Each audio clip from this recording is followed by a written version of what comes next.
one group or another. It is a very real threat. These materials, this is a genocidal instrument of war. Your Majesty, you've been heavily involved in this whole effort to eliminate nuclear weapons for some time now. Do you often ask yourself if it's just a filthy rumour that the human race is intelligent? You forget also, on top of all of that, I've lived in the Middle East for over 30 years, where we see that distilled in many respects. Absolutely. And there's a wonderful wonderful biography of Robert Oppenheimer, who was the scientist who organized the group that actually brought into being the first nuclear bombs, and of his moral and spiritual and other dilemmas, and those faced by those scientists who not only created this technology but then witnessed its horrific consequences in Hiroshima and Nagasaki. Today there are generations who have no idea of what the Cold War was really like, nor what really happened in Hiroshima and Nagasaki. And we have to educate them. That's one of the reasons why Lawrence Bender and Participant Media, who were behind the film Inconvenient Truth and other very important social and cultural and political documentaries, have, in partnership with Global Zero, created this film Countdown to Zero. That really helps to educate and promote awareness. Meanwhile, this week's communique talks about greater efforts to block the likes of Al-Qaeda from obtaining building blocks for atomic weapons for malicious purposes. Now, I'm not too sure about this term, malicious purposes. Is there any good purpose for having a nuclear weapon? This argument has taken place since the weapon was first created by those most intimately involved with it, both the scientists and some of the statesmen who were involved with it. And it has continued over all these decades. We are rather dim that we haven't managed to resolve this earlier. And had all the parties who signed the Nuclear Non-Proliferation Treaty adhered to the treaty's requirements, we wouldn't have the problem we're dealing with today. It is...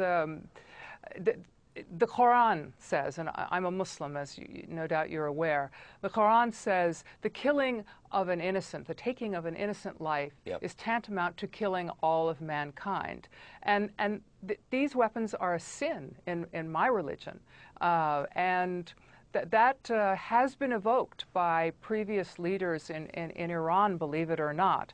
And it's something that we all have to remember in the Muslim world, and I don't think there's any difference for any other faith. The killing of innocent people is a sin. Your Majesty, could it be that we're missing the point, the target, if you'll pardon the expression in this context? As a Muslim who lives in the Middle East, don't you think we should be making greater efforts to find out just why the Al-Qaedas and the extremists of this world exist at all, and why, therefore, they'd ever vaguely consider a nuclear attack? Or more importantly, why they have followers. Because that is the issue, and that is where we can make a difference, is to diminish the appeal of extremist ideological groups that exist all over the world that do not reflect mainstream beliefs in their faiths or in their societies or cultures, but have managed to recruit from people who have been disaffected or felt marginalized or in some way as if they have no other way of expressing themselves or giving meaning to their lives. And I think you make a very, very good point. And it's a point I've tried to make as well when we look at a case of Iran, or we look at at other states and other regions where this is a problem. Why is it that these countries and the people in these countries feel so insecure? How can we address those insecurities in non-military, non-threatening, constructive ways that will provide a sustainable future for populations that at the moment are under great economic pressure, great pressure from climate change, from a whole range of factors that are putting increasing numbers of people under the poverty line and in great distress. Another argument that I make about nuclear weapons that I think should be obvious, and I think is one of the reasons it's motivated states to reconsider their nuclear programs is Right. the enormous amount of resources that these programs take that need to be channeled into human development needs, into the fundamental needs of a people that is the only way to achieve real security within a country or within a region. So ultimately the real problem is extremism itself, not the stupidity of having a nuclear weapon.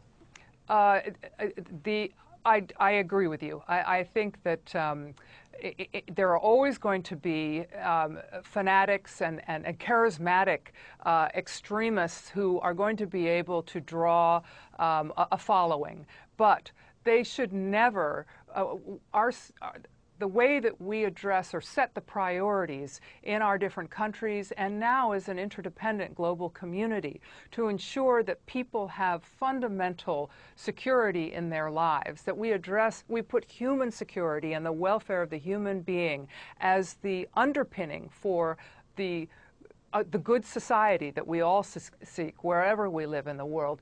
That is the best way to